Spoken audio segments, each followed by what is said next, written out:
Tonight's player walkout is sponsored by Children's Hospital Colorado.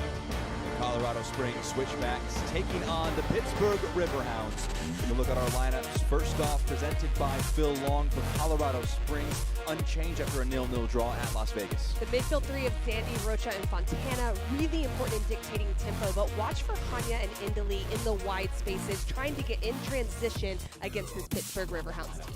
Well, and he'll be someone that'll come into midfield, could play a little bit higher up the field. Watch for Wälti to be the more disruptive midfielder.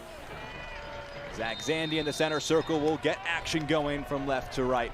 Are the Switchbacks alongside former U.S. international Casey White. Jack Edwards here with you in the broadcast booth. Tejada, Barnes looking at options. It's Williams. Tejada. Always a challenge for him to come away with the ball there, and at last touches him. A throw in for the visitors. Still waiting for our first shot of the match, 6.5 minutes in. Teams probing one another. Early possession for the Switchbacks. It's the Riverhounds' turn to try things. Tejada wins this ball back. Endley couldn't get off a first-time pass slip in Tejada. He moves centrally, his pass aiming for Hanya, doesn't quite come off, but again, a second ball won by Colorado Springs. Here's Zandi, onto his right foot, skips into the box, has a shot, and it goes just wide. First effort of the game for the home side, not too far off. But in the second wave, it's what results in this from Zandi, defending forward, goes in the 1v1, tries to curl it into that back post. I like the finishing choice right here, just trying to take it outside the... Aidan Rocha. This free kick opportunity for Colorado Springs towards the back post, nodded across goal and in. The captain opens the scoring at home. Matt Mahoney, his first of 2025, makes it 1-0 Colorado Springs.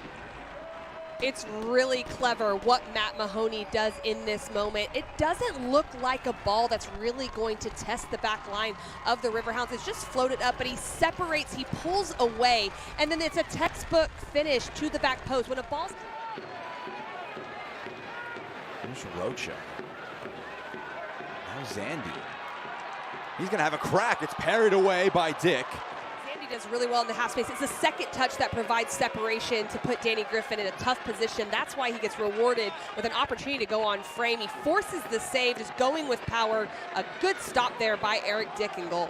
Put Danny Griffin in a tough position. That's why he gets rewarded with an opportunity to go on frame. He forces the save, just going with power. A good stop there by Eric Dickingle.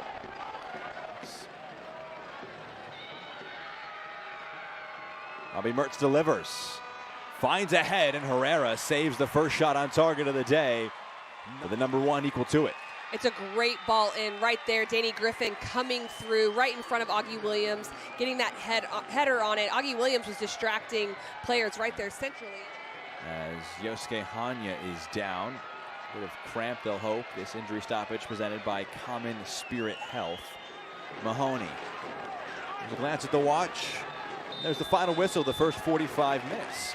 The 12th-minute goal from Matt Mahoney separates the sides. Casey, your thoughts on those first 45 minutes? It's a very interesting thing that if you're the Riverhounds, you say keep feeding the wingbacks in the wide spaces, create the 2v1s there. And for the Switchbacks, continue to keep the compact defensive shape that they have had, score goals, and it was starting to get a little bit better. But now, tonight, in the first half, it's kind of gone in the other direction. While they established more possession as the half went on, nothing really dangerous was coming from that in that attacking final third. Yeah, one header from Danny Griffin off a set piece.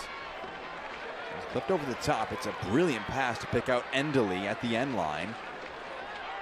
Just the pass there didn't come off, but the loose one does fall kindly. That shot just wide. But he's not able to get his second goal of the season. Well, Anthony Fontana makes this look better than it was. Endley doesn't do a good job of picking out the right service in this moment because of the missed clearance and bringing it down and a little bit of technical footwork. Fontana looks for that far post area.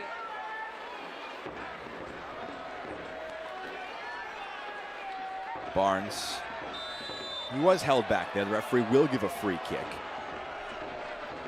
And I have a word here saying no more fouls for Yosuke Hanya. Corner kick is brought to you by Pepsi. Pepsi, that's what I like.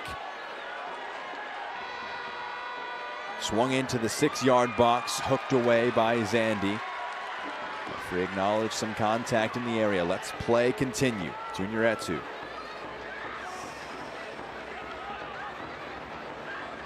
Etu. This one nodded towards goal. Herrera doesn't quite get to it. In no man's land, it's past Herrera. He gets back involved in the action and makes a save. Utter chaos in the final minutes. Here's Barnes, clips it into the box. The header along will come out for another corner. The Riverhounds making some noise on the road. Well, a bit unorthodox to say the least from Herrera, but he does what he has to do to make sure that this does not turn into anything more than it does right here, trying to get a touch, then just gets his body in front. Bouregy, but that's not something you want to see happen again if you're the Switchbacks. It's a Pepsi corner kick. Pepsi, that's what I like. Into the near post, flicked along.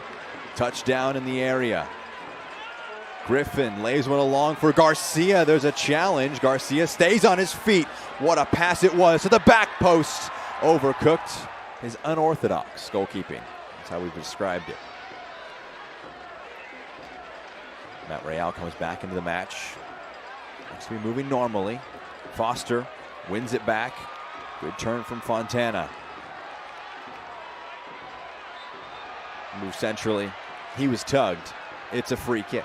Those are the types of decisions that the midfield three of the Switchbacks have been really good in. They look sharp on the ball, and it's like Fontana's getting a little bit of help there from his teammate, Zach Zandi, but they've just been sharp in possession, looking to go forward. Nope, it's not on. I'm going to keep it.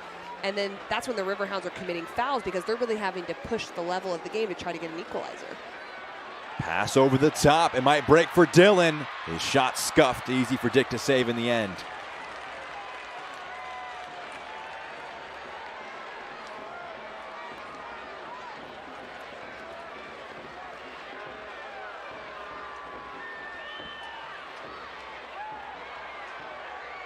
Out for a throw-in. It's a Riverhounds throw-in, a chance for Marco Micheletto to come into the match. Making way will be Anthony Fontana, who we saw just a moment ago, dealing with a bit of cramp. There'll be no risk taken by James Chambers, who wants to get the fresh legs of Micheletto on for a 10th appearance of the championship season. You're right, no reason to risk it when you have someone like Micheletto who can come into a game. Fontana's been... His touch only cushioned for Bouregy.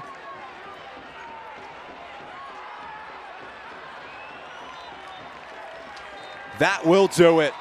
A first home win of 2025 for the Colorado Springs Switchbacks. And just a second all season back-to-back clean sheets for that man, Christian Herrera.